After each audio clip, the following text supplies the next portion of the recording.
하나님의 말씀은 신약성경 디모데후서 4장 6절에서 8절입니다. 신약성경 346페이지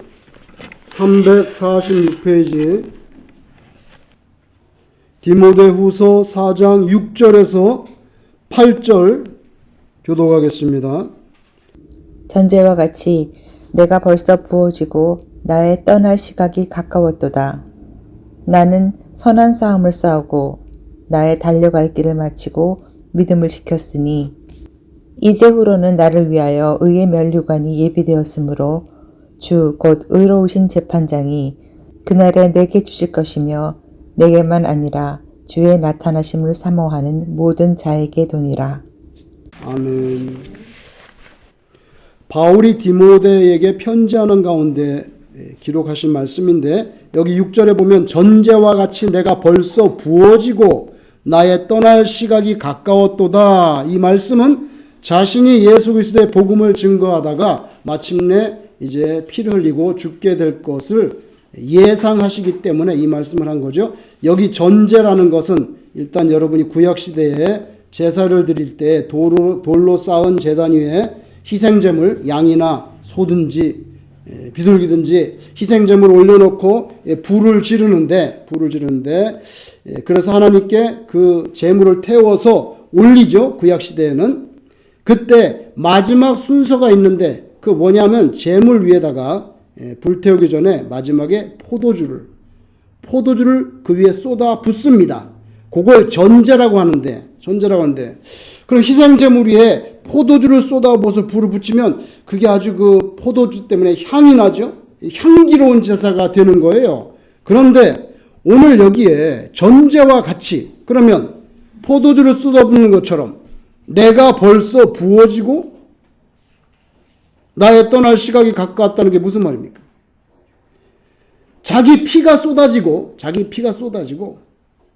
순교하는 거죠. 포도주를 쏟아붓는 것처럼 내가 이제 마지막으로 주를 위해 헌신할 수 있는 나의 피를 쏟아붓고 그리고 순교하고 죽을 날이 가까웠다는 거예요.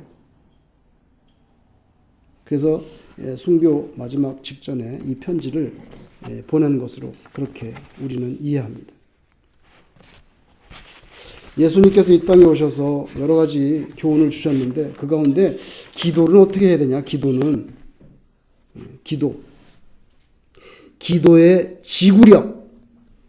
그냥 잠깐 찔끔 기도하고 그런 게 아니라 끊임없이 지속적으로 기도해야 된다는 거예요. 그걸 비유로 말씀하시면서 누가복음 18장에 불의한 재판관에 대한 비유를 들으셨죠. 너희가 항상 기도하고 낙심하지 말아야 된다. 그러면서 어떤 도시에 재판관이 있는데 이 재판관의 특징이 뭐냐면, 첫째, 하나님을 두려워하지 않아. 둘째, 사람을 무시해. 아주 사람 보기를 우습게 여기는 거예요. 그러니까 이 재판관의 특징은 하나님을 두려워하지 않고 사람을 무시하는 사람인데, 그 도시에 혼자 사는 그런 과부가 자기가 원한 맺힌 게 있어요. 그 원한 맺힌 거를 갖다가 좀 풀어달라고 맨날 재판관을 찾아가는 거예요. 근데 이 사람이 그게 돈 되는 것도 아니고 아무 관심 없어요. 그러니까 들어주지 않는 거예요. 그런데 이 여인은 중단하지 않고 계속해서 매일매일 찾아가는 거예요. 재판관님, 내가 이렇게 억울한 일을 당했는데 나를 도와주세요. 근데 하루는 이 재판관이 가만히 생각해 보니까, 내가 하나님도 두려워하지 않고 인간이란 자체를 내가 무시하는 내가 재판관인데, 이건 좀 이 여인이 매일 나를 찾아와가지고 이거 쫄라대니까 진짜 괴롭다. 나를 너무 번거롭게 하니 그 원한을 풀어주리라. 그렇지 않으면 늘 와서 나를 괴롭게 하겠네. 그래가지고 들어줬다는 거예요. 이게 예수님이 하신 비유의 말씀입니다. 그러면서 불의한 재판관도 매일 와서 쫄라대면 귀찮아서라도 들어주는데, 하물며 하나님께서 밤낮 부르짖는 택하신 자들의 그 기도를 들어주지 않겠느냐. 그러니까 좀 지구력을 가지고 하나님께 매달려야지. 한번 삐쭉 그렇게 기도해보고 몇 번 해보고 안 되네. 뭐 안 되는 거는 하나님 소관이고요. 근데 그 비유의 말씀을 베풀면서 마지막에 하신 말씀이 저는 참 인상적이에요. 무슨 말씀이냐면요. 누가복음 18장 8절에 그 비유를 마치고 뭐라 하시냐면 내가 너에게 이르노니 속히 그 원한을 풀어주리라. 그러나 인자가 올 때에 세상에서 믿음을 보겠느냐. 이런 의미심장한 말씀을 합니다.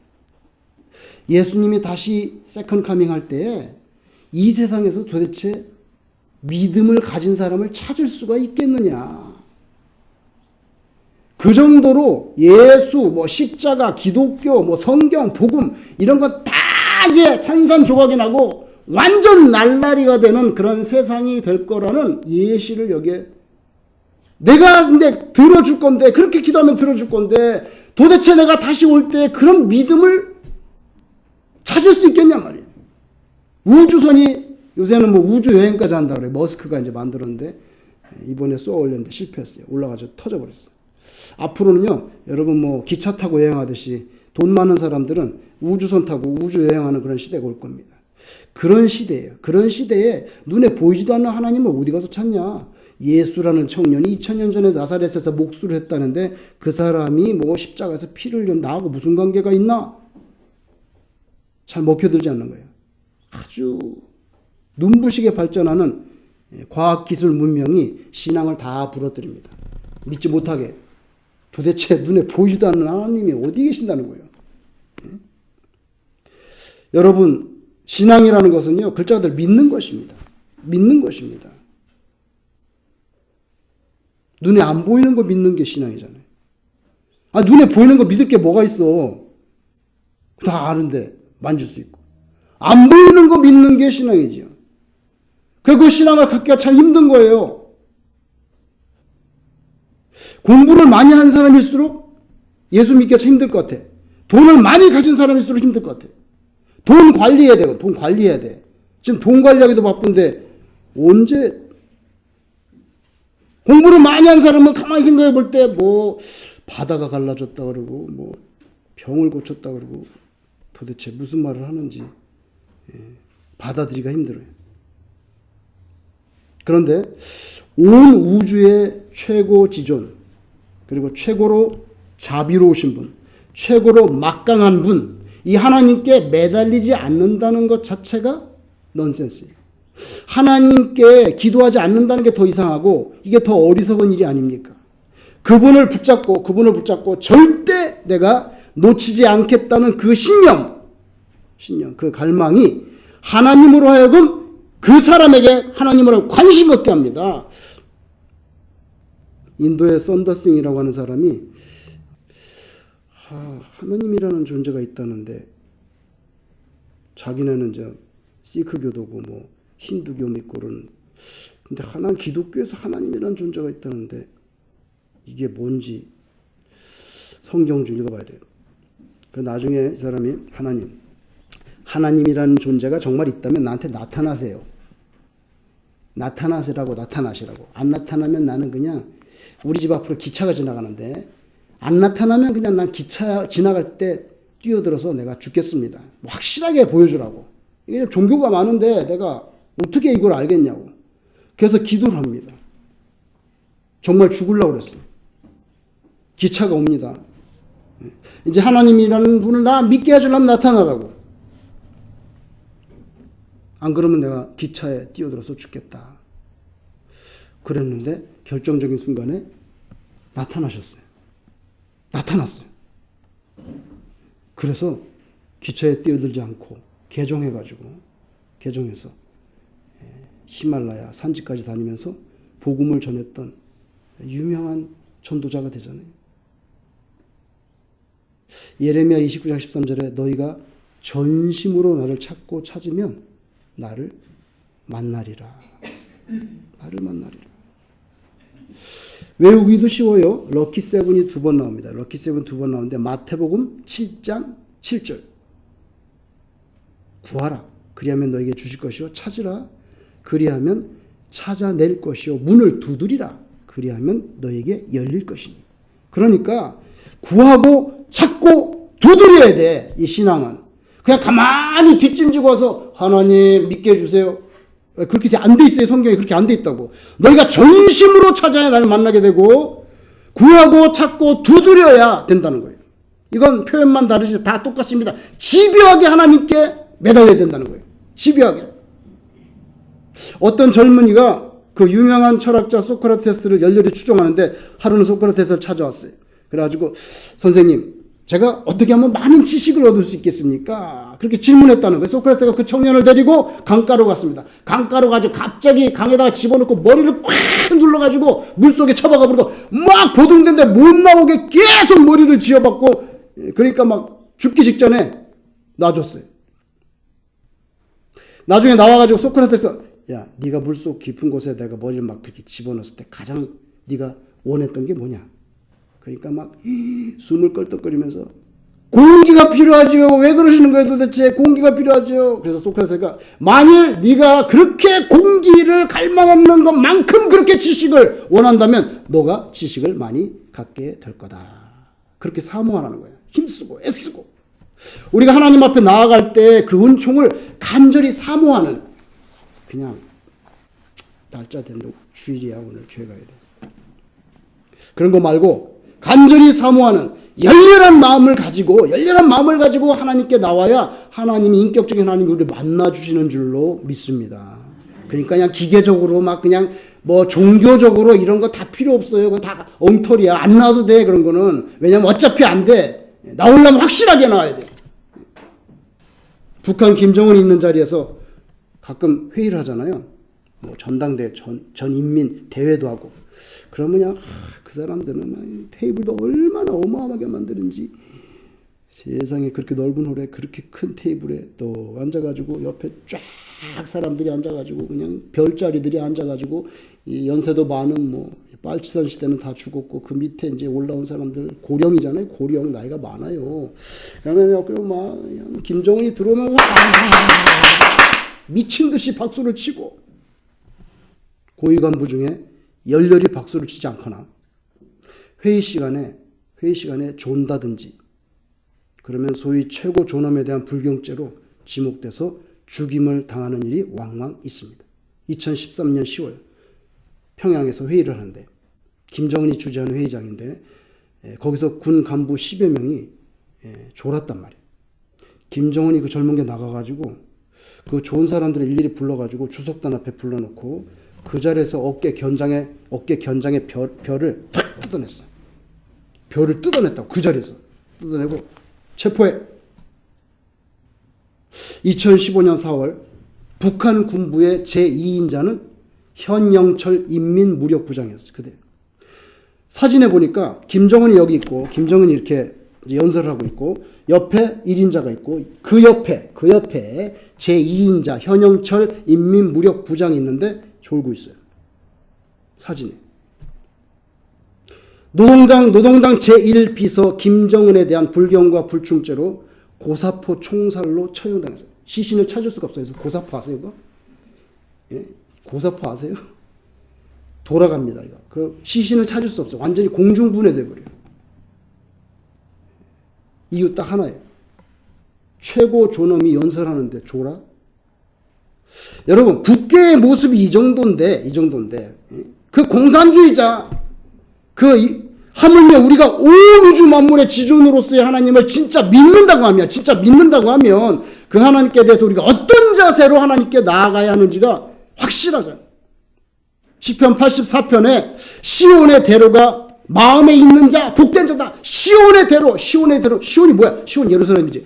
대로 큰 길 하이웨이를 말하는 거예요. 원문에 보니까 하이웨이로 돼 있어. 시온에 예루살렘으로 가는 하이웨이가 자기 마음에 있는 사람이 복이 있는 사람은 왜 복이 있는데 예루살렘에 뭐가 있는 예루살렘 성전이 있어요. 예루살렘 성전으로 향하는 간절한 넓은 마음이 가슴속에 내려앉는 사람은 그 사람은 복된 인생이라고 그렇게 말씀합니다.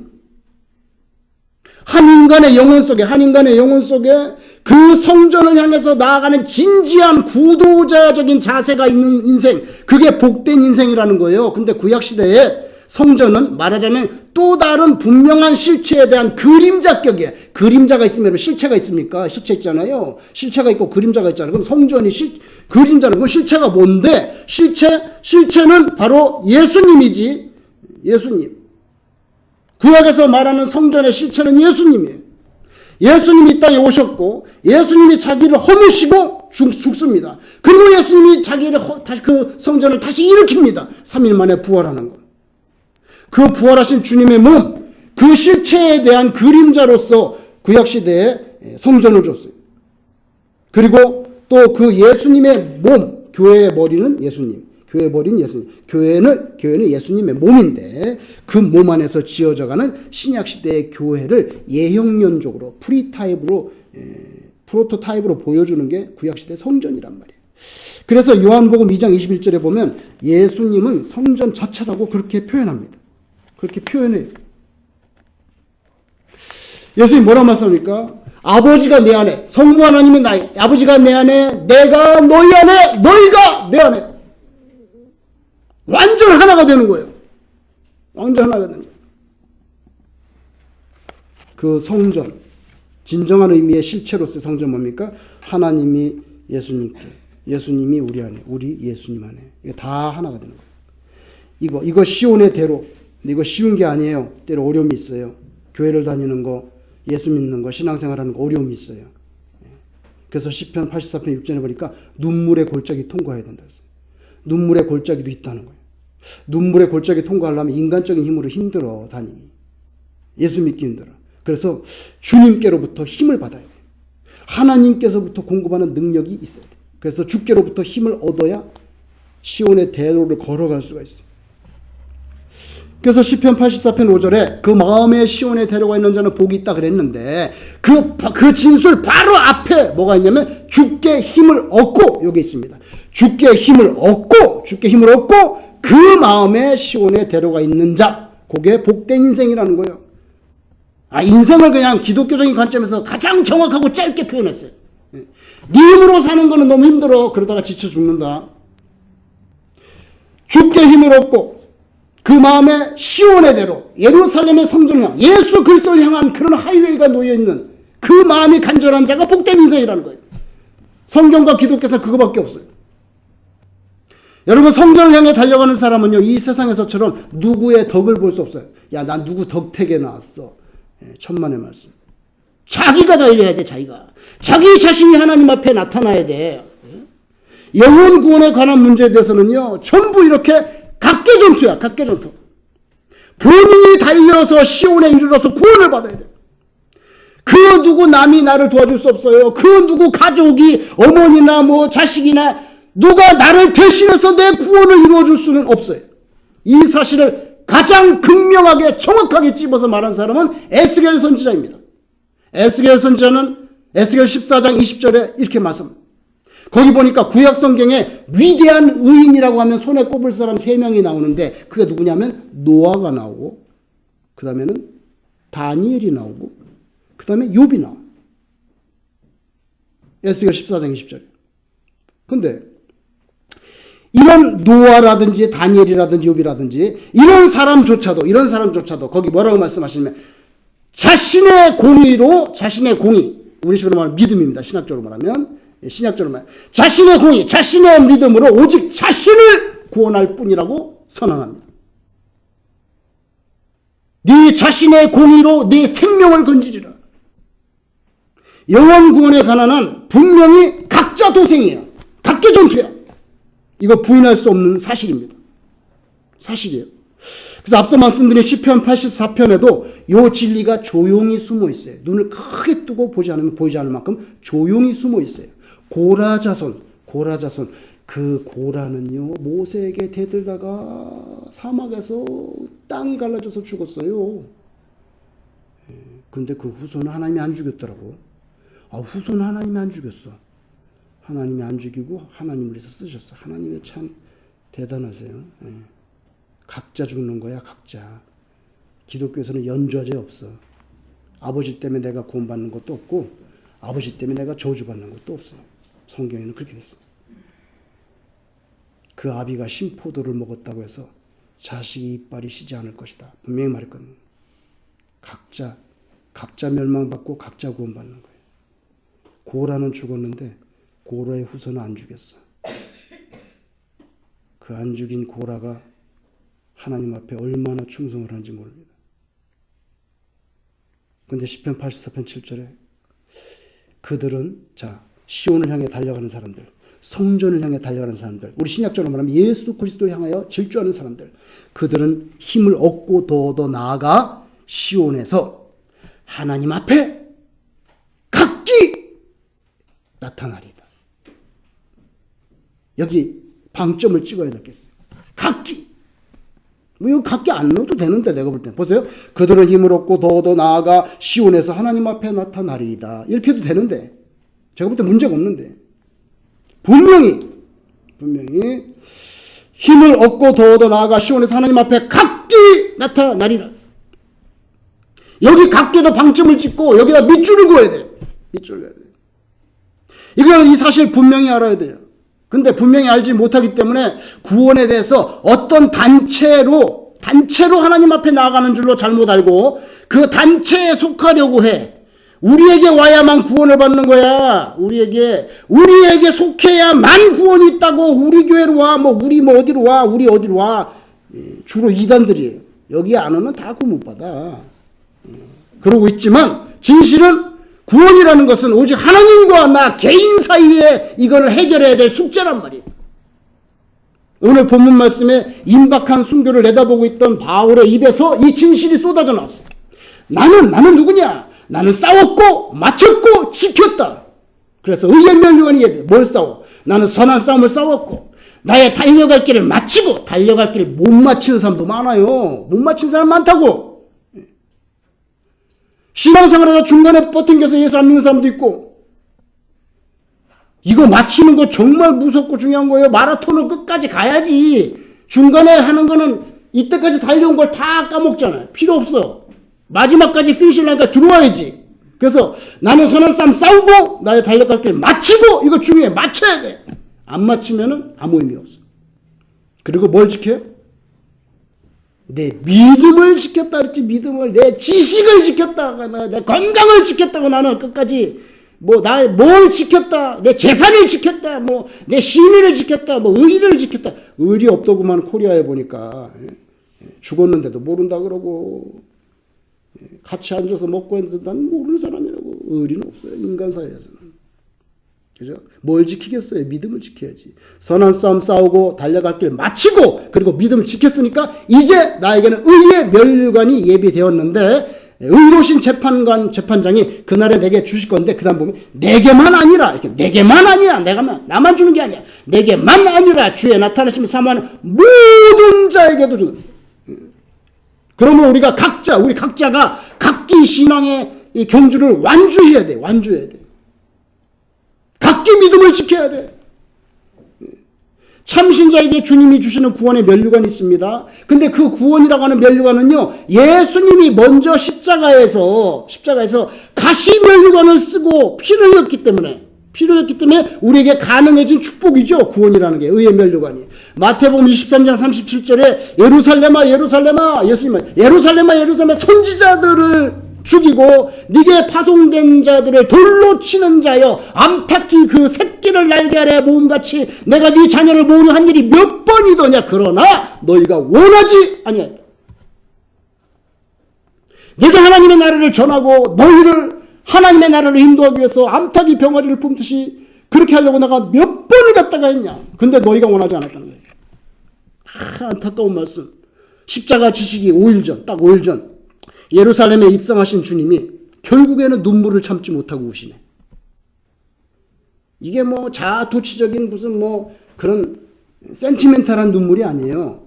야, 나는 이제 5일 지나면 십자가에서 매달려 죽을 때 그 자기 죽음의 그 죽음의 잔을 내다보면서 개인적으로 우울하고 그냥 무슨 조울증 걸려가지고 그게 아니에요.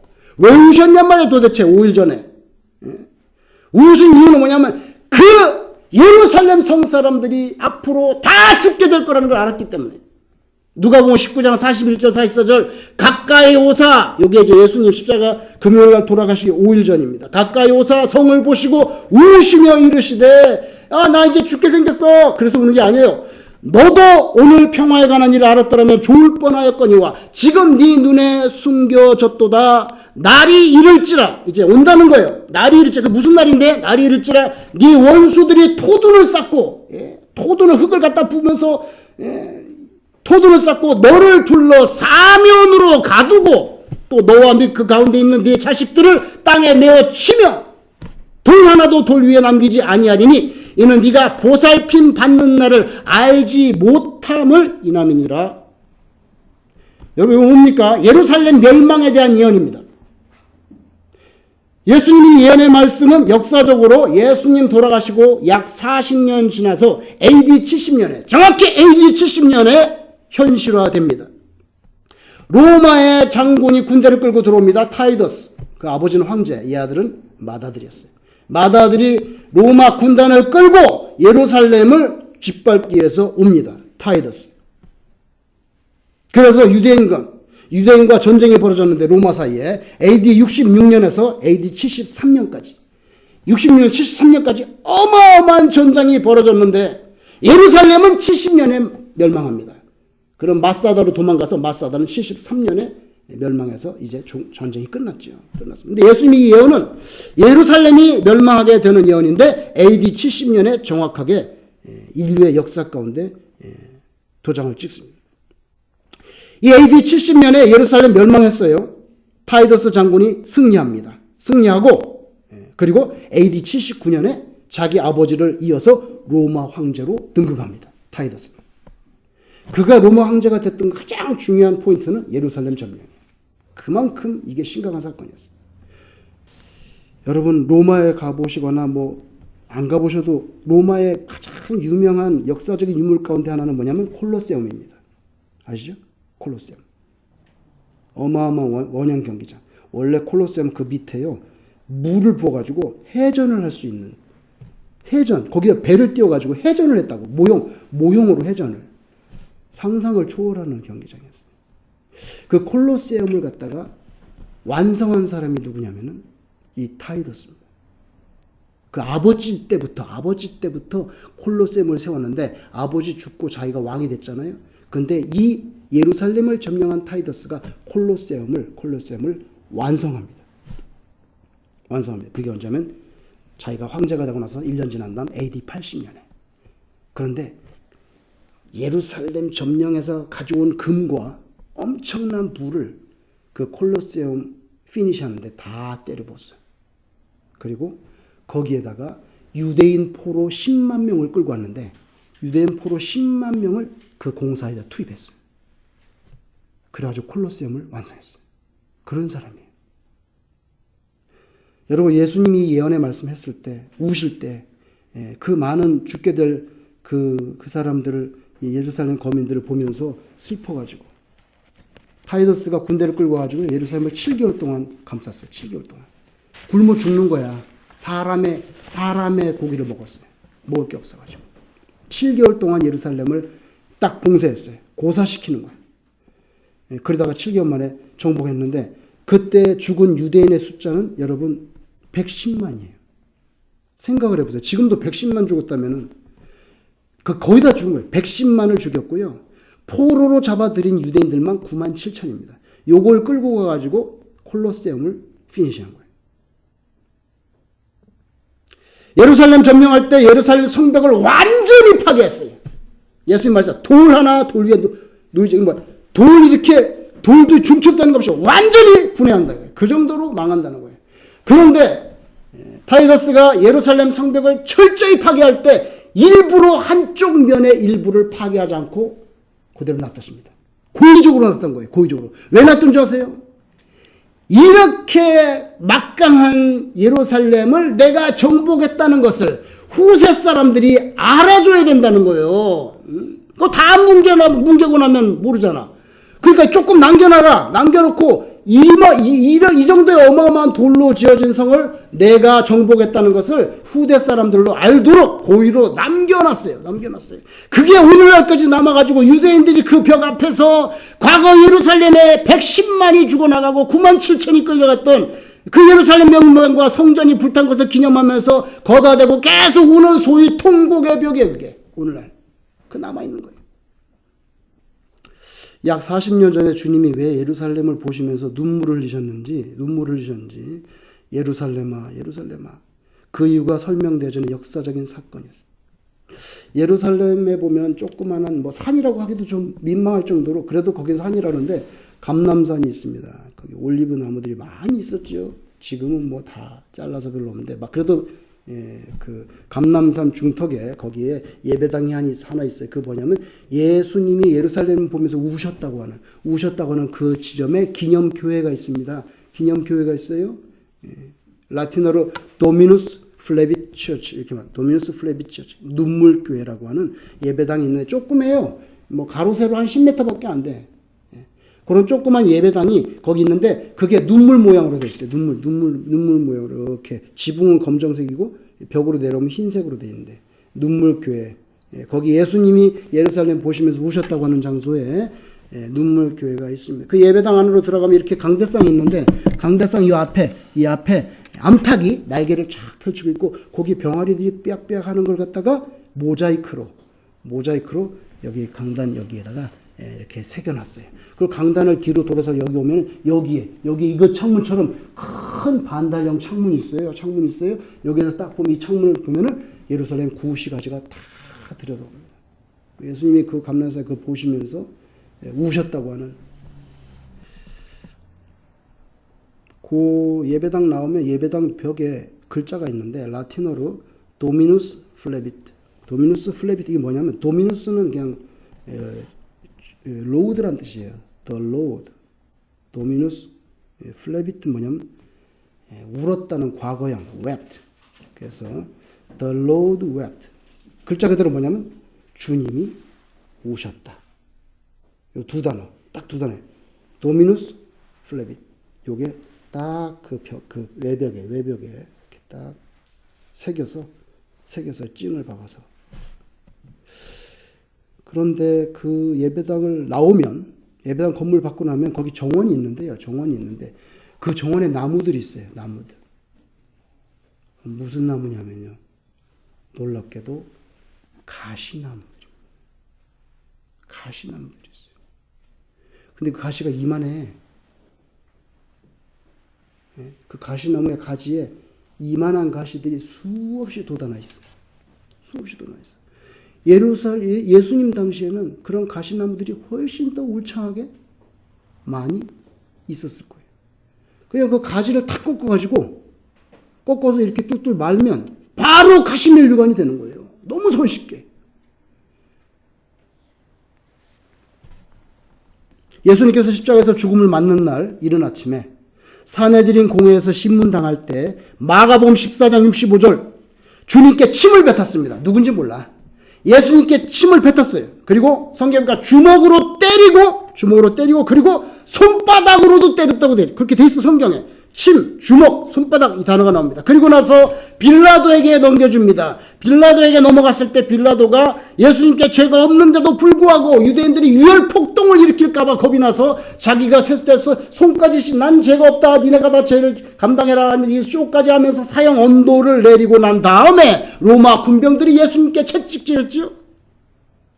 그리고 나서 성경에 보니까 예수님께 빨간색 옷을 입혔어요. 자색 옷을 입히고 그 머리에 가시면류관을 씌웠다고. 가시면을 콱 눌러 씌우고 그 다음에 엎어져가 유대인의 왕이시오. 이렇게 희롱을 했다고 됐어요. 희롱.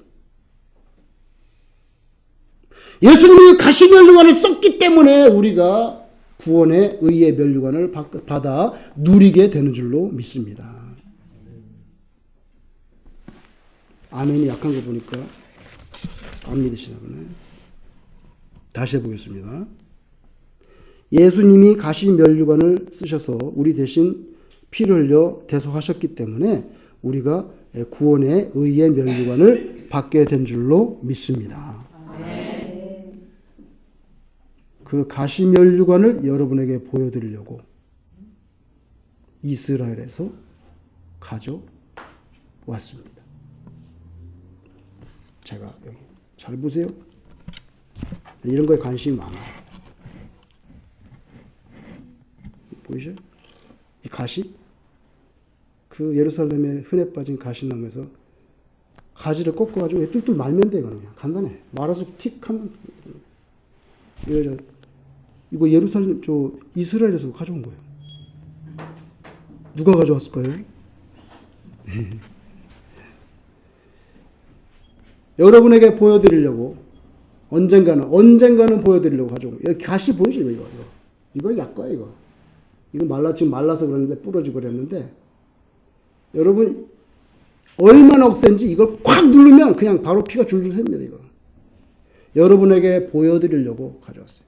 예수님이 이 가시 면류관을 쓰시고 피 흘려 고난받았기 때문에 우리가 구원의 의의 면류관을 받게 되는 줄로 믿습니다.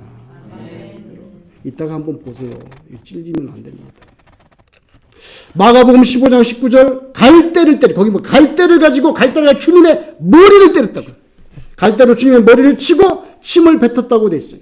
예수님의 고난으로 우리가 살았고 주님의 죽음으로 우리가 구원을 받게 된 거죠. 저와 여러분이 각자 도생이에요. 각자 구원은 저와 여러분 각자 한 분 한 분이 예수 그리스도에 대한 믿음을 고백하시고 시온의 대로로 달려서 마침내 모두 하나님께서 예비하신 의의 면류관을 받게 되기를 축원합니다.